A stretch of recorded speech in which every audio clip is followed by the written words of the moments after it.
During the summer, we've been spending time with family and really enjoying special time with our grandson, who is now 3 years old. And one of the things that happened that really struck me was that when he was climbing down from a chair to get down from a table, or he was getting clothes on or off and getting a little bit tangled, when I reached out to help him, he would just look at me and go, "Thank you, Meme." And it was such a simple thing. It was a child who's been brought up to be aware of what other people are doing for him and to say thank you. But it struck me as quite extraordinary because it was something that I was doing for him, that I would do automatically to keep him safe, to help him getting in a real muddle. And it made me think that it's what God does for me every day. It's what God does for each of us. And there is so much about God's provision that is automatic for him because he's a God who loves us as a good, good father.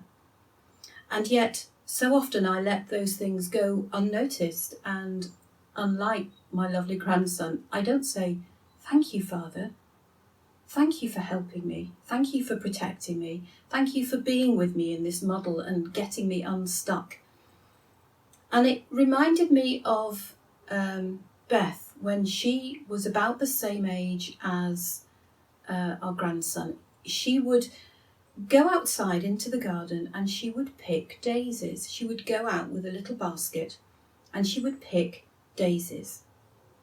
Now, we don't have a lawn that we particularly tend and keep weed free. So daisies have always been a feature of our gardens and we quite like them.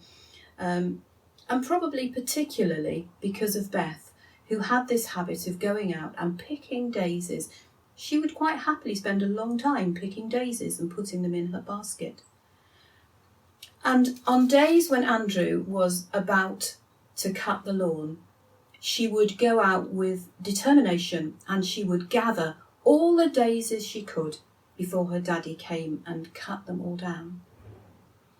And it just made me think of the blessings that God showers on me and that I fail to gather, that I fail to see and notice and collect.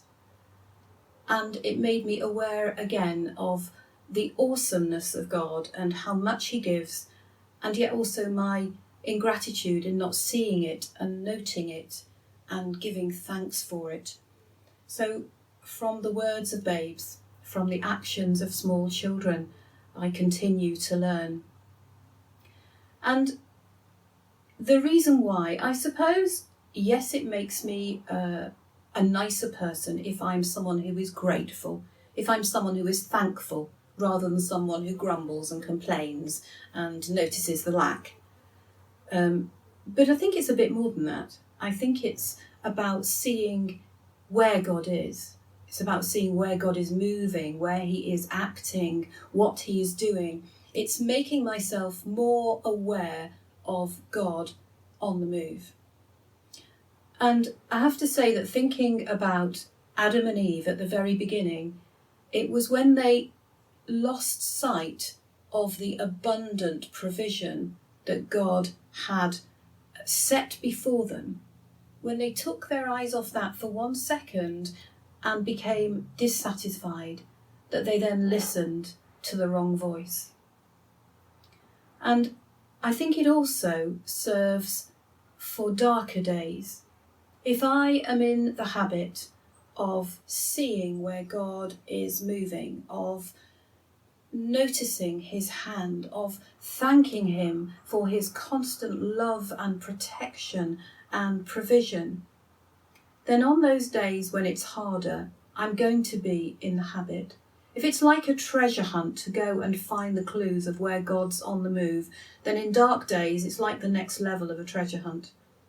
And like when I go outside at night and it's dark, but the white flowers that I can still see remind me that I'm not quite alone. And just like that, I can look for the hand of God in those dark days, and I'm in the habit of looking for God and seeing him, and I can be aware of his presence and his love and protection.